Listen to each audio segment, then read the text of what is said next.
오늘 114 말씀은 마태복음 27장과 28장까지 말씀입니다. 결국에는 예수님께서 이 땅에 오신 목적을 이루는 내용이고요. 27장은 이제 좀 우리가 읽을 때에 뭔가 좀 음침하고 또 굉장히 어둡고 또 가슴 아픈 말씀이지만 우리가 결과를 알고 있기 때문에 우리가 쉽게 볼 수는 있지만 우리가 27장 말씀을 보면서 우리가 생각할 것이 몇 가지가 있습니다.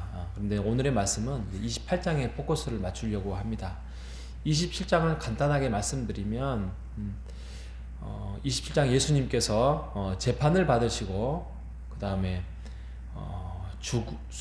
하나님의 뜻에 순종하고 그리고 죽음을 맞이하는 장면이 마태복음 27장에 말씀하고 있습니다. 예수님이 십자가에 달려 돌아가시기 직전에 휘장이 찢어지고 그 다음에 죽은 자가 일어나는 그런 장면을 우리가 목격할 수 있습니다.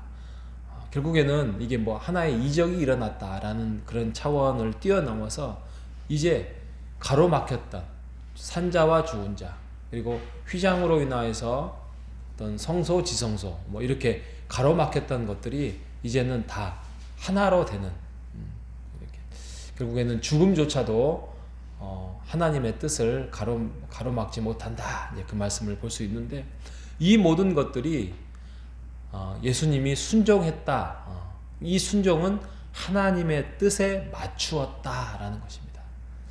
이 부분을 우리가 살면서 우리가 본받아야 할 부분이죠. 우리가 우리의 생명 다하는 그날까지 우리가 하나님의 뜻에 맞추어서 살아야 합니다. 우리가 하나님의 뜻에 맞추어서 100% 살 수는 없지만 우리가 그 방향으로 우리가 순종하는 것이 나의 의를 드러내는 거고 나의 직분을 드러내고 내가 신앙생활을 많이 했다는 것에서 자랑하기 위함이 아니라 하나님의 뜻에 맞추어서 우리가 살아야 할 겁니다.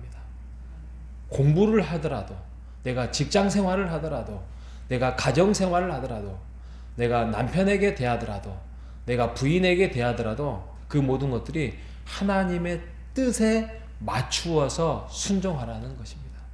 이게 예수님의 뜻이었습니다. 자, 28장에 예수님이 죽음으로 머물러 있지 아니하고 예수님께서 결국에는 부활을 하셨습니다.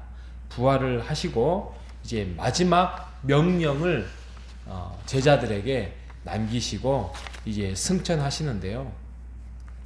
자, 마지막 명령이 뭐냐? 이게 이제 예수님께서 어떻게 보면은 유언과 같은 말씀이지요. 유언. 유언이 뭐 할 때 쓰는 거죠?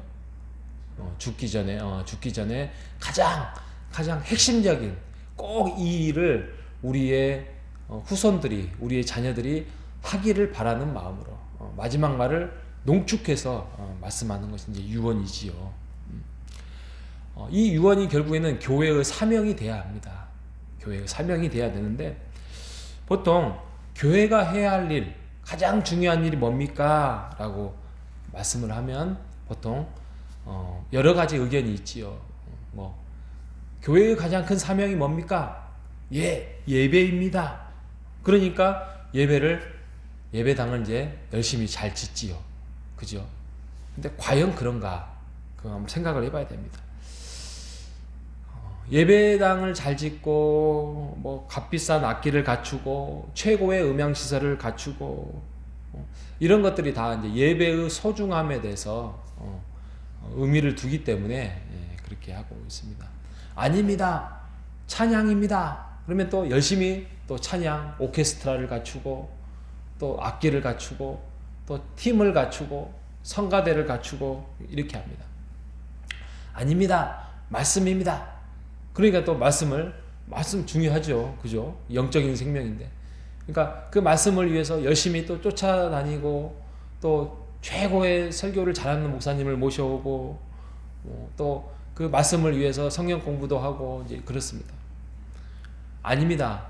제일 중요한 것은 2부 예배 교제하는 목장이 중요합니다. 그러니까 또 거기에서 음식을 열심히 하고 또 열심히 리더를 하고 또 열심히 기도 제목을 나누고 그렇습니다.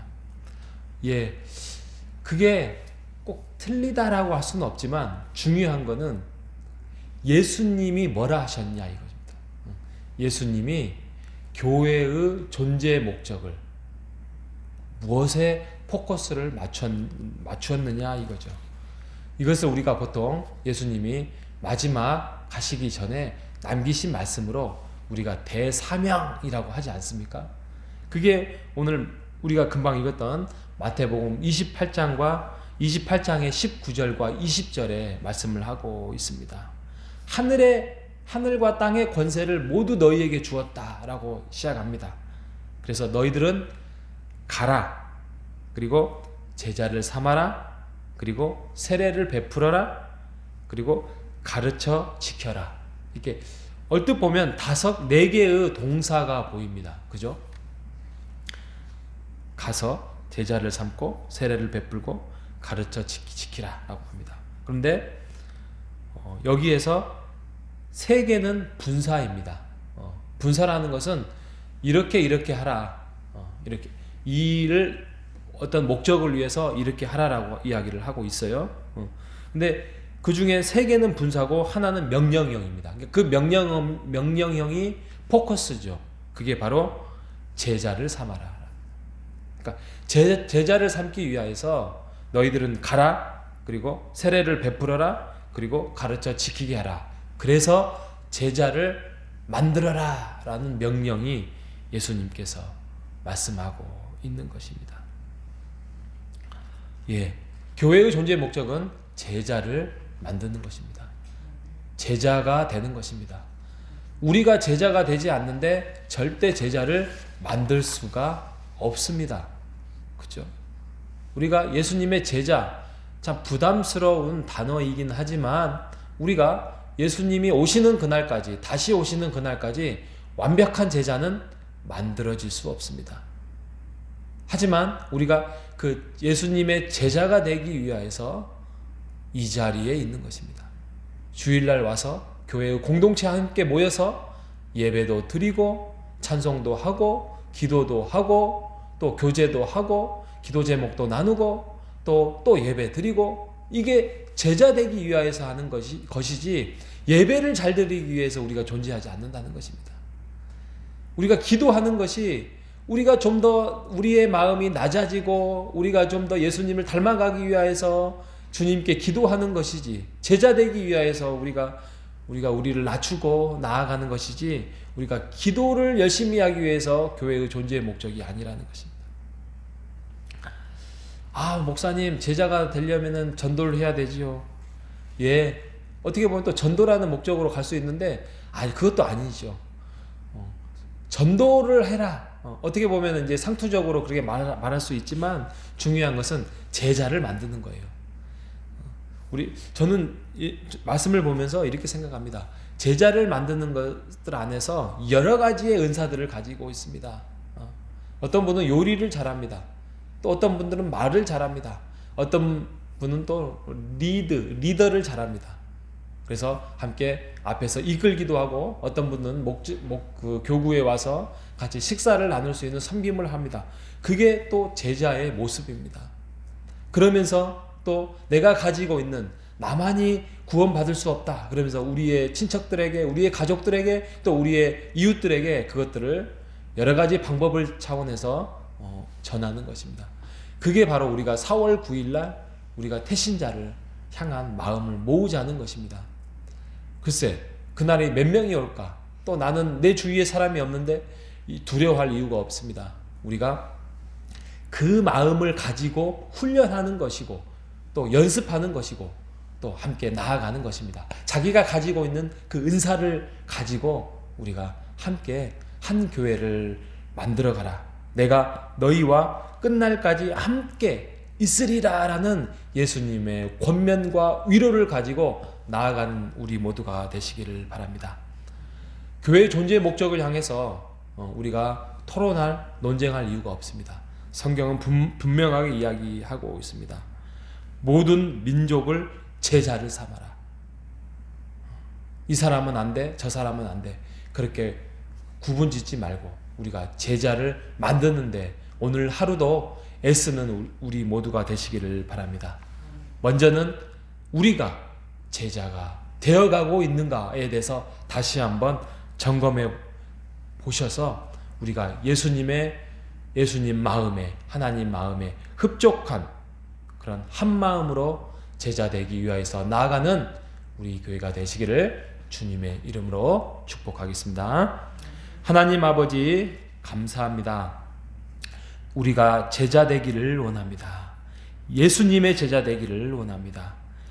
예수님의 발자취와 삶을 우리가 본받아서 제자가 되어서 우리가 가지고 있는 예수님이 주시는 구원, 예수님이 주시는 소원, 예수님이 주시는 사명을 우리가 안 믿는 자들에게 제자 삼기를 원합니다. 예수의 제자 삼기를 원합니다. 그래서 그들에게도 구원이 임하고 복이 임하고 또 영혼의 그러한 잔잔한 단비가 내려져서 교회 안에서 한 가족을 이루기를 원합니다. 예수님도 우리와 영원히 함께 하시겠다고 하였사오니 우리가 그 마음을 가지고 예수님과 함께하는 오늘도 제자 되는 삶을 살아갈 수 있도록 인도하여 주옵소서. 살아계신 예수님의 이름으로 기도